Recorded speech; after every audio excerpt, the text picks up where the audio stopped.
बापा मानकर झियो माने भारी गेल्हे मते छाड़ी बाप झियो सबुटी फोटो उठाउछन्ती आ मते कैमरामैन बनै दउछन्ती। हेलो हाय नमस्कार मु कृष्णा वेलकम करुछि आजिर मिनी ब्लॉग को।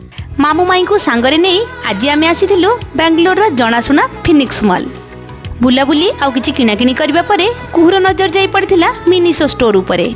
सेठिकार छोट छोट जिनस सबु आमको तो अट्राक्ट करथुला सेतिरु कुहुबा बाद जीव केमिति खेलना देखिले कुहुटु बेसी मते खेलिबा को इच्छा हुए आउ एमिति जगह देखिले मो पाद आपे आपे अटकी जाए। तापरे आमे आसी पहुंचीथिलु तुर्की आइसक्रीम पाखरे। आइसक्रीम रे खाइबो बोली कोन एते अपेक्षा खेले खेले भारी कष्ट आमको दीटा आइसक्रीम देथिले। छुआ को सांगरे आनिले भारी हैरान जोठी चॉकलेट दुकान देखुची सेठी पसी जाउची। हयो जल्दी चलो एठू चली जिबा नहले लांडू ही जिबा। डिनर पाई आमे जाइथिलु पाखरे थिबा नागार्जुन रेस्टोरेंट को। सेठी कदली पत्र रे भात घियो तो तड़ी नउतला अलगा आइटम कोन दरकार।